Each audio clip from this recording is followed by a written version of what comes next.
Jeffrey with Howell's Carpet Cleaning, and we are at the Sea Gypsea in Lincoln City, Oregon.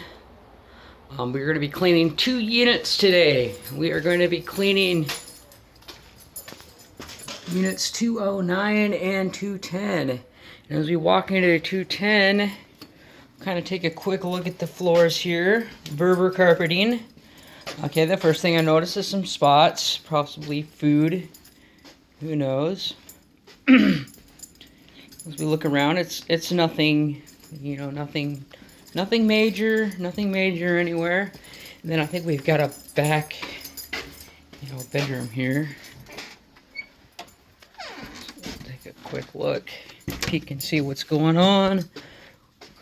Where's the light? No lights. Okay, well, forget this, because now you can't see anything on the camera. All right. Heading back out. Okay. Now, give a little bit of history. It was actually down here. Carpet's very similar to this. Sea Gypsea, actually. Another unit further down, I think it was like unit 230 or something like that, is where I actually came up with the idea of the hybrid carpet cleaning.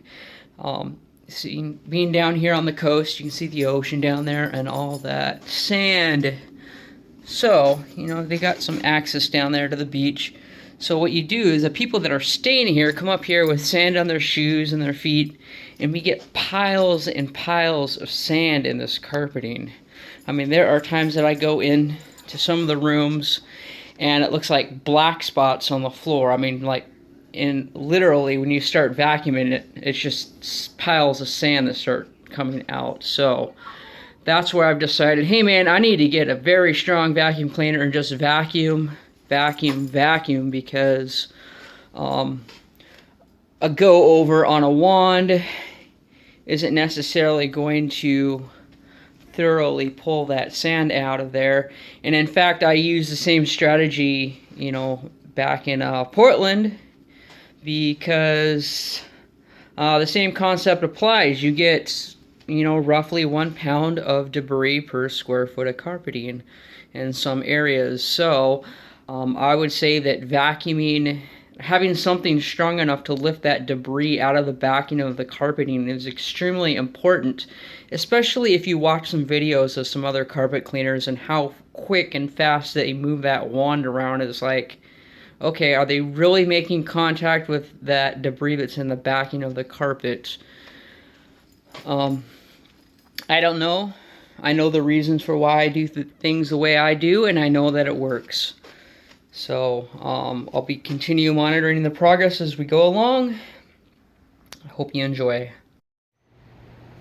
Alright, after vacuuming these 2 units, got quite a bit of what I just believe to be a bunch of sand. So it's actually quite a bit for units that are vacuumed all the time. That just goes to show how much sand buildup there is and how difficult it is for some vacuum cleaners to reach that. Okay, one note before we get started here in unit 210 A and B. Okay, this carpeting here is a Berber weave of some sort, but it's also extremely tight knit to the feel, which is a pretty good indicator, other than the fact that it feels like plastic, that these are olefin carpeting. And with olefin carpeting, the characteristic of olefin is that it resists water and absorbs grease. So that is actually, open this up, here's the reason why right here, this could be petroleum from outside. That could be petroleum from outside, or it could just be grease from the stove, getting on your shoe and getting trapped right there. I don't know, but we got a product to take care of that. Now we will do a quick walkthrough of unit 209, which I've already pre-vacuumed as well. The sand and everything that I showed you that we are already disposed of. Okay, let's go to the back first. As you can see, we kind of have more of a plush synthetic probably a nylon carpeting of some sort in here. You can see that there's some wear, it looks like, along here, but there's really nothing you can do about wear except just clean it up good and maybe put a carpet protection down there. Other than that, well, it looks like there might be a greasy spot or something there. Come into the front room area, front room dining. Let's look at down here. Not too bad. I do see a few spots down there, most likely from food being dropped on the carpeting. And we have this transition area here. Usually gets dark and worn just from people walking over it. Other than that, nice area rug. It's upside down now because I vacuumed the front and the back of it earlier. We'll have to move this furniture out of the way when we get going here. Everything here looks pretty standard. And again, we got the beautiful Oregon coast out there. So enjoy that scenery while we can. All right. Not quite sure how this is going to turn out here in the sunlight, but anyways, we're heading out to the truck. I've elected to do the cylindrical brush machine along with an encapsulation solution, which should have no problem penetrating the olefin carpeting, as well as cleaning the other unit 209 with that plush carpeting as well. So what we're going to do is we're going to boost our cleaning product with a citrus based product, which will help to pull, you know, all that grease and stuff out of the carpeting, as well as neutralizing, sterilizing, deodorizing, and all that stuff there. Keep you in touch with the progress as we go along here. Alright, before we get going, I went ahead and made up some of our pre-spray. These are actually 2-gallon containers, but to where I fill them up at to maintain control of how much I'm using, I actually use about 7 quarts, which is roughly 1.75 gallons. Yeah, and by the size of these 2 units, I estimate we're probably going to go through about 1.5 of these containers. I call one of these containers a unit so that, you know, when I do my billing, I can bill based on per unit. That way it just helps me maintain quality and the amount of product that I'm actually using. Alright, we're back at unit 210. We just completed our encapsulation cleaning in here, so actually, let's start in the back bedroom here and show you what we've done. The back bedroom really had no, nothing, out of the ordinary that we needed to show. But as you can see, the encapsulation solution that we put down pretty much cleaned and brightened stuff up. Just refreshing everything. Come down the hallway here. One place of notice is always right here in the transition areas, the doorways. We got that cleaned up, looking pretty good. Transition area along there. And if you remember, this area here is looking pretty black. It looks like there might be a little more residual black in there. We'll treat it one more time. But as we come along here, everything else has been treated and looks great. Now, one thing that's very nice about this encapsulation solution, and encapsulation solutions in general, chemistry, the way that they work is that they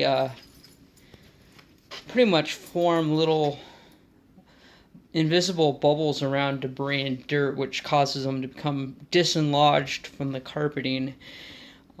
Making a vacuum cleaner much more, be able to do much more effective work, and for later on, that encapsulation solution also helps to keep dirt and debris from actually sticking to the carpeting, so you are able to benefit, you know, with your vacuuming for quite some time after the encapsulation solution has dried and been in the carpeting. And this is Howell's Carpet Cleaning, Unit 210, signing out. All right, moving into Unit 209, here we go. And the first thing that I noticed when I was doing my original walkthrough was this nice spill of some sort. My initial guess is that this is probably coffee, and a coffee table with a basket was conveniently put right over the top of it, so you know, somebody was trying to conceal their mess or something. But anyways, what we're going to do is we're going to pre-treat it pretty heavily with our pre-spray, and I have no doubt that that's just going to come out. So that will be our first order of effort here in 209 today. Hey, before we go over this with the cylindrical brush machine to scrub our pre-spray in there, I wanted to point out, you notice how the intensity, darkness of that stain has changed after I put on our cleaning solution. That's because our cleaning solution contains a hydrogen peroxide formula in it. Hydrogen peroxide in the chemical world is known as an oxidizer.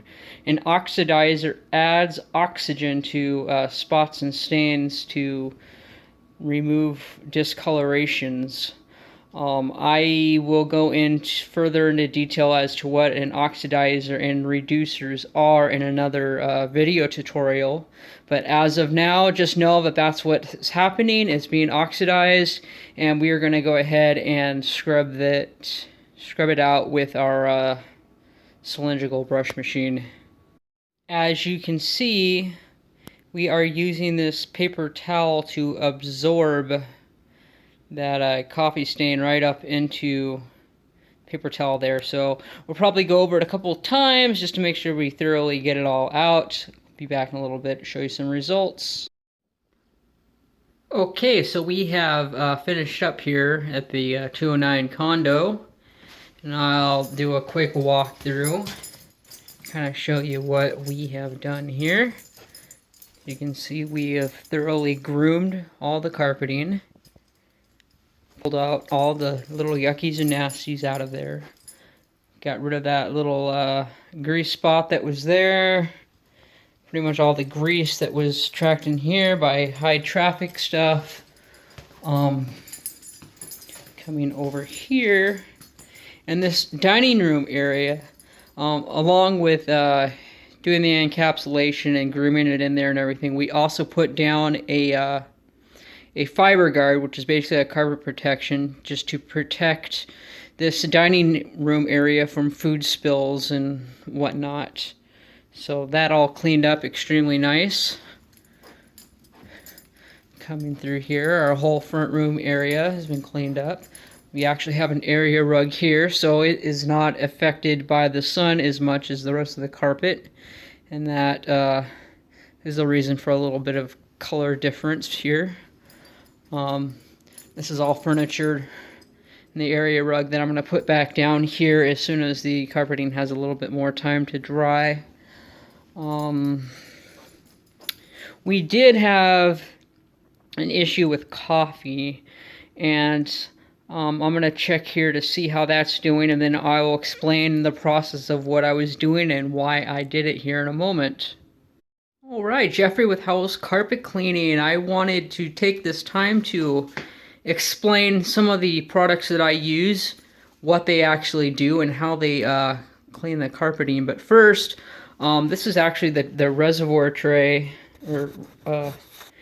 off of the cylindrical brush machine. And as you can see, it's just loaded with all kinds of things there that we actually groomed out of the carpeting. So we don't need this anymore. Okay, the first thing I think I'm gonna cover, let's do the fiber guard here. Carpet protection. What does it do, and do I need it? Well, in short, your carpets to begin with came with a cover protector from the mill when it was originally manufactured, but that carpet protection actually wears off over time. So if your carpeting is 3 to 4 years old, you probably only have about 10 to 25% of that original carpet protection still on the carpeting. What it does, it's actually a coating that covers over the individual carpet fibers, making it less susceptible to discoloration caused by food coloring, spills of such different natures, as well as wear and tear just by walking on it, because just the act of walking over your carpet is grinding dirt and debris into the carpeting fibers. So when you look at some areas that have a lot of traffic areas, for instance, there's actually irreversible damage that's occurred over time just from walking over the same, track over and over and over. The debris has literally shredded the carpet fibers, and there's no way to reverse that. But you can prevent it from happening as quickly by putting carpet protector down every time you have your carpets cleaned. One woe that I would like people to be aware of is that a lot of carpet cleaners like using a high pH product because it is very effective at cleaning things out of your carpeting, so that they don't have to go back and spot clean with spotters, because a high pH will pretty much strip everything out of your carpets. Unfortunately, they're also stripping the carpet protection out at the same time. Some carpet cleaners are aware of this, and I'd say the majority of them aren't aware of it. So anything above like a 10 pH is going to start stripping away that carpet protection. So it is a very good idea to have it some reapplied at the time of your carpet cleaning, because it will improve the longevity of your carpet by far. Okay, the next two items I have here that I want to share with you, and I bring them both up because of the nature of what these two different products are. We have this red one by Pro's Choice to begin with. This is known as a reducer. What a reducer does is that it reduces oxygen from a spill or a spot, allowing it to basically pull the coloring out. So anything that's of a synthetic nature, food of some sort, juice, coloring, and all that, a reducer is the item that you are to be used to pull that coloring out. On the other hand, you also have a oxidizer, which this here is peroxylant by Vacaway. Very excellent product. This is a basic pre-spray solution to be used when for carpet cleaning. This is an encapsulation solution, so it's a little bit different than your soap-based. This is actually a hydrogen peroxide-based solution. Basically, what it does is it adds oxygen to your cleaning. I hate to use the term bleach, but that's more or less what bleach does, is it adds a lot of oxygen, and that's what the discoloration and stuff is, how that discoloration occurs when you spill bleach. Hydrogen peroxide, however, is much weaker than bleach, yet the chemical process that's going on is basically the same thing. So it's using that oxygen to help reverse and break down a lot of your organic sort of debris that are found in the carpeting. And Grease Hog by Vacaway Products as well. Grease Hog is an excellent citrus booster to add to the peroxylant that gives you the ability to remove all kinds of nasty, greasy spots that are in the carpeting. So basically what you're doing is you're using this to clean up all of the organic debris and spills, such as urine, vomit, saliva, anything else that might be in the carpeting. It neutralizes as well. And then you're giving it a boost with this citrus-based product to basically pull out all kinds of food grease and stuff. So it's an excellent combo because you're able to attack bedroom areas and hallways and everything with the peroxylant, which is excellent. But then you're able to tackle the dining rooms and downstairs areas where there might be food droppage around with the grease hog. So together, the two are an excellent combo.